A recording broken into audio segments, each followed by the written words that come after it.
Kauno valdžios iniciatyva akistaton apie teisėtą arba neteisėtą darbuotojų atleidimą buvo sukviesti ir įmonės Kauno gatvių apšvietimas vadovai, ir darbuotojai, ir profesinės sąjungos atstovai. Bendrovės planuojama darbuotojų atleidimą miesto meras siūlo spręsti taikiai, nepradedant teismų maratono. Tačiau profesinės sąjungos atstovai nesulaukė teigiamo sprendimo, iš įmonės vadovo žada piketuoti. Kauno valdžios kvietimu prie apvalaus stalo dėryboms šį vakarą buvo sukviesti ir Kauno gatvių apšvietimas bendrovės vadovai, teisininkai, profesinės sąjungos atstovaujantis ir planuojami atleisti iš darbo energetikos specialistai. Deja, miesto meras, nelinkęs kištis į savivaldybei priklausančios įmonės vidaus reikalus, te pasiūlė taikos sutartį.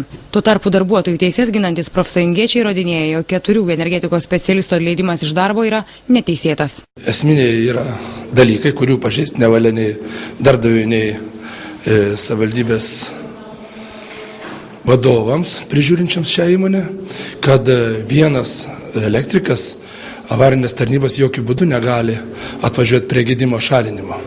Taip pat kaip ir komunalinė įstaiga vienas pats negali leisti šulinį arba kur nors pašalinti vieną ar kitą dalyką. Tai čia yra esminiai dalykai. Savivaldybės įmonėje Kauno gatvių apšvietimas pusmetį dirbantis generalinis direktorius teigia, jog darbuotojų atleidimas planuota bendrovės reorganizacija, susijusi ir su etatų mažinimu. Tačiau šie 4 specialistai pasirinkti dėl prastai atlikto darbo.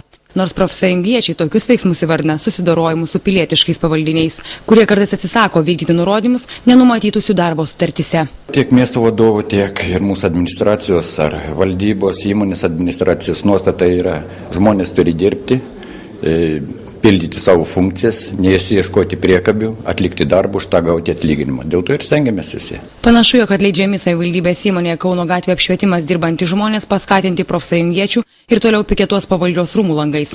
Mat miesto vadovas šiuo atveju nenorėjo tarti jokio svaraus žodžio socialdemokratų į generalinio direktoriaus postą deleguotam atstovui. Tuo tarpu bendrovės vadovas Valius Venslovas tikina, jog atleistų specialistų darbus gali atlikti ir įmonėje dirbančios valytojos.